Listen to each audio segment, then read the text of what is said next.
governo tenta fazer esse movimento para as forças, né, dizendo, olha, nós queremos, na verdade, estar próximos e não viver nessa rivalidade, como a gente acompanhou no início do governo, porque isso estava ruim, né? Então, o José Múcio Monteiro, o ministro da Defesa, ele entrou exatamente para apaziguar. Então, a PEC dos militares, por enquanto, não tem aderência. Que coisa. No Senado, ela poderia até passar, pelo que eu já ouvi de alguns senadores, poderia sim passar. Mas na Câmara, Afonso, é pior a situação, porque como o próprio Randes falou, tem muitos policiais, militares, O Bosco na também, Câmara. coronéis, não sei o Pois quê, é, né? Essa exatamente. lista Olha, em 2002, eram 13 deputados militares. dos 513 militares. Em 2022, 10 anos depois, 48 militares, né? Fora os outros. Da bancada, que são Exatamente. simpatizantes A e bancada tal. da bala é muito forte na Câmara dos Deputados.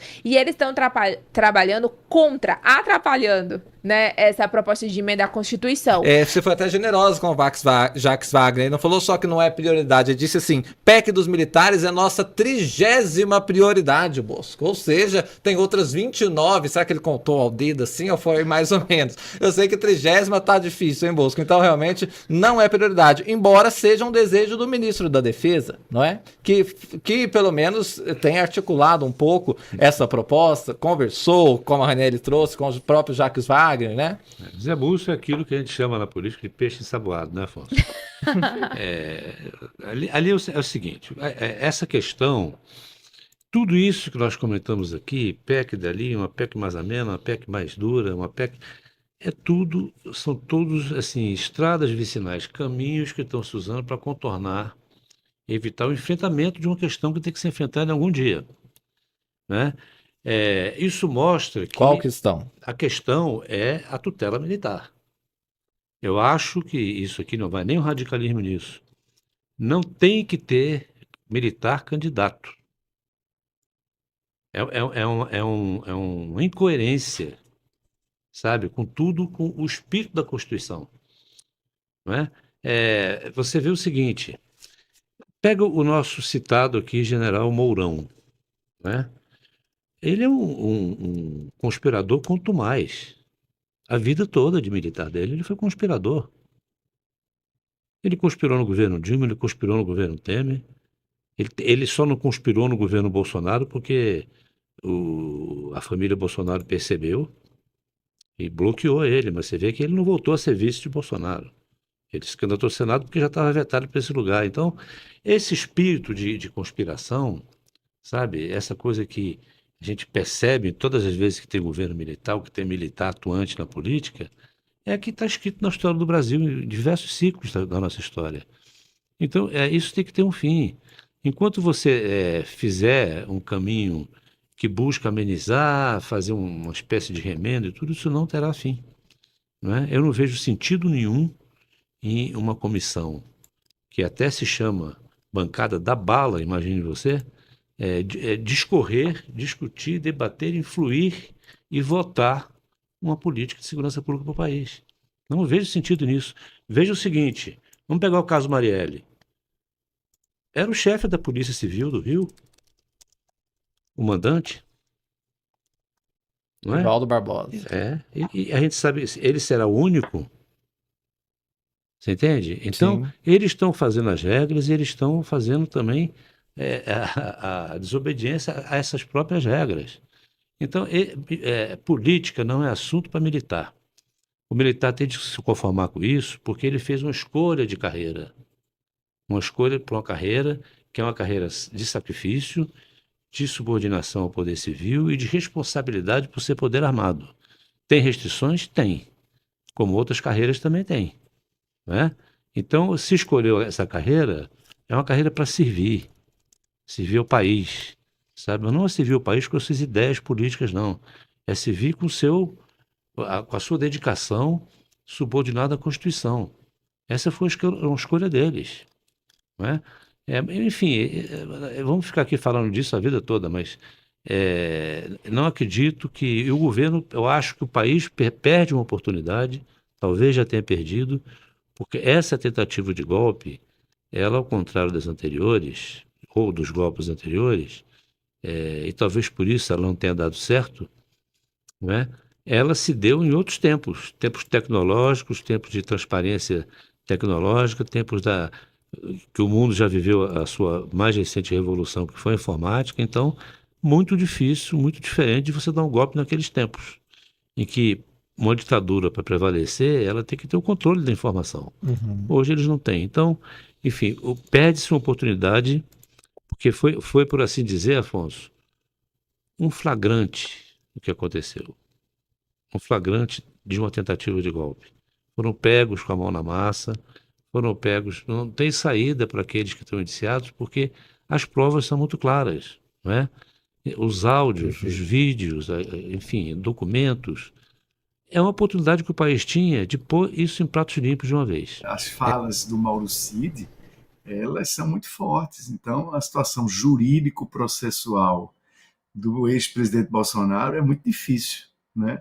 E Bosco lembrou no início do programa, da nossa segunda chamada de hoje, que a gente tem um fato inédito na história do Brasil. São altos comandantes das Forças Armadas, como o general Heleno Nunes, o general Braga, o Teófilo, todos esses oficiais de alta patente, eles estão no inquérito, eles têm hoje um acervo probatório já muito denso, que pode sim fazer com que, pela primeira vez na história do Brasil, a tentativa de golpe, que é o que houve no 8 de janeiro e alguns atos que precederam aquela data, seja punida, né? Então isso é importante, não é nenhuma vontade de vingança, é que isso tem que ser educativo, porque se quando os militares começaram a ter essa atitude de achar que estão acima da nação, que são tutores do país, que são substitutos do poder moderador do imperador Pedro I,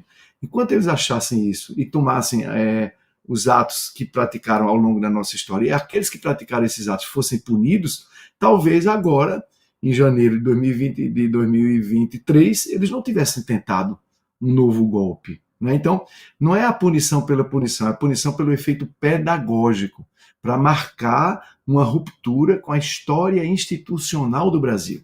E penso que dessa vez o Supremo Tribunal Federal, oxalá, cumpra a sua expectativa. Isso é bom também para os oficiais das Forças Armadas, que são constitucionalistas, que são legalistas, que sabem que o papel das Forças Armadas é específico e definido na Constituição e nas leis, que não concordam com as Forças Armadas, uma parte dela querer sempre intervir, sempre coibir, limitar a democracia brasileira. E aí eu deixo nesse comentário, Afonso, aproveitando o que Ranieri falou, é que naquela noite, de 8 de janeiro para 9 de janeiro, tem uma parte da opinião pública grande que ainda quer saber exatamente o que é que aconteceu.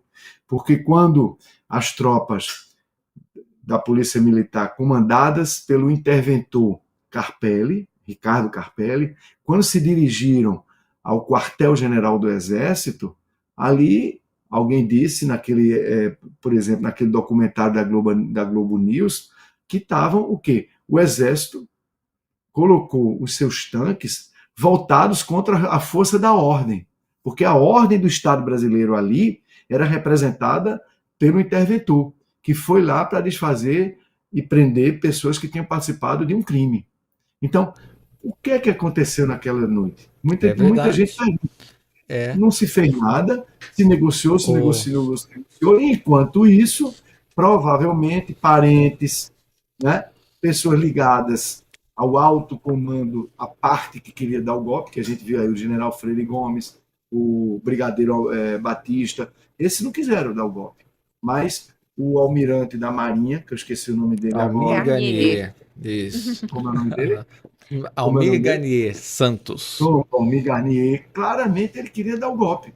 Então, e os parentes dessa gente? Porque a notícia que correu o Brasil inteiro foi que naquela noite, aquele time que o Exército deu, aquele bloqueio que os tanques do Exército deram, foi para que tirassem os parentes do alto oficialato que estavam lá. Isso aí não é certo.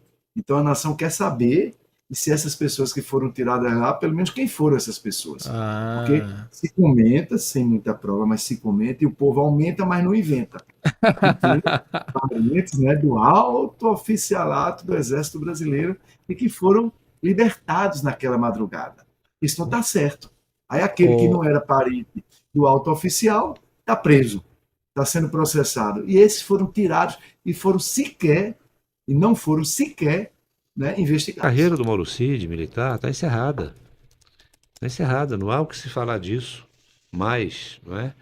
É, enfim, o Mauro Cid cometeu todos os delitos possíveis. E aí a gente vê, né, você ter, ainda que reformar um militar na presidência da República, né, deu no que deu. Quem abandonou o Exército foi o mito, há muito tempo. Há muito tempo que o Bolsonaro deixou o é Exército, não verdade. é? Com desonra. É, com desonra, né? Um mal militar na avaliação dos comandantes antigos, não é? Então, se a gente vai tratar de abandono, vamos seguir a ordem cronológica dos fatos, né? Quem abandonou as Forças Armadas foi o Bolsonaro. E a gente percebeu o tempo todo o conflito hierárquico que isso significa para o militar. É um conflito duplo, porque a hierarquia que se deve ao presidente da República, de qualquer político, qualquer servidor público, é a hierarquia que se deve, eles devem essa e mais a hierarquia militar, né? Que você vê que no governo civil, a gente já viu no próprio governo Temer, né? Quando se tentou lá aquele deputado, o Gedel, Gedel Vieira Lima. Lima tentou lá como ministro forçar uma posição se não me engano era do IPHAN, em relação à liberação de uma construção É na Bahia, verdade. É né? verdade. Quando ele tentou resolver isso na base interna da conversa, da política, foi um outro servidor público que denunciou ele. Agora eu lhe pergunto, se fossem dois militares, um coronel e um sargento, essa denúncia haveria? Ou eles iriam para cima do IPHAN para fazer o que eles queriam? Iriam forçar uma barra, não é? Então, por aí já veio inconveniente, né? A hierarquia militar é muito mais difícil de ser rompida, porque ela implica nessas coisas, por exemplo, como o avanço na carreira. Por que o Mauro Cid obedeceu assim, cegamente ao Bolsonaro? Por admiração? Eu não acredito nisso. Obedeceu por interesses, né? Hierárquicos e de carreira. Então, você veja que essa coisa precisa realmente mudar, não é?